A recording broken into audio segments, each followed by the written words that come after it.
nafikiri kumekuwa na ubora sana let's say kwa wanafunzi kwenye usomaji. Pia akili unde imekuwa ni bora sana kwenye kuchakata document lakini pia hata kwenye kujifunza pia vitu mbalimbali, sio tu kwenye upande wa elimu kwa maana kwamba darasani ama shuleni, hata kwa upande mwingine kwenye kujifunza vitu, kwenye kuuliza vitu, akili unde imekuwa ni bora sana. Lakini kuachana na ubora huo akili unde ama artificial intelligence, naweza nikasema hasara yake ni miongoni mwa plagiarism.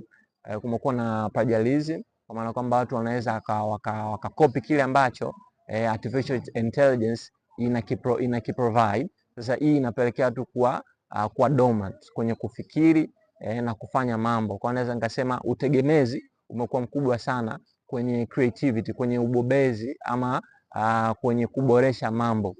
Faida mojawapo ya akili unde, kwanza inarahisisha kazi.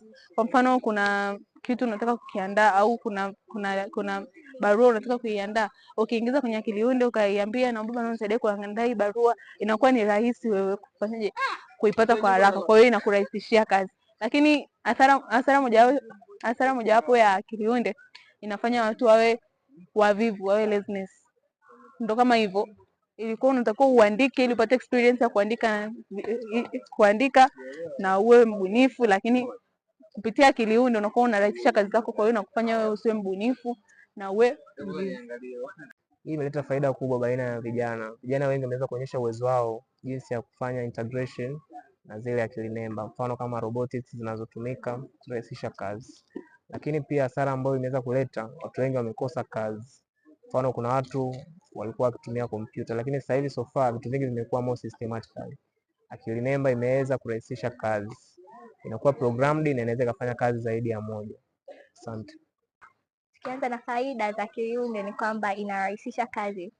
Ukiangalia uwepo wa akili unde imepelekea kwamba kwa vijana wengi, hasa wanafunzi mashuleni, wanavyuo, wengi wanatumia akili unde kurahisisha kazi zao.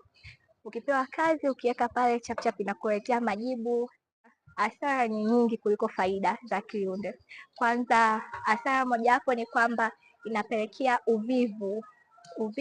Uvivu kwa namna gani? Uvivu wa kufikiria, uvivu wa kufanya kazi kwa ufasaha, kutumia akili zako. Maana ukitumia akili yako mwenyewe inaleta kumbukumbu, lakini kwa uwepo wa akili unde inapelekea uvivu. Unaweza kukuta watu wengi sasa hivi, mwanafunzi especially tunaongelea kuhusu wanafunzi, hawezi kusema kwamba kazi walizopewa watumie wenyewe kwa akili zao.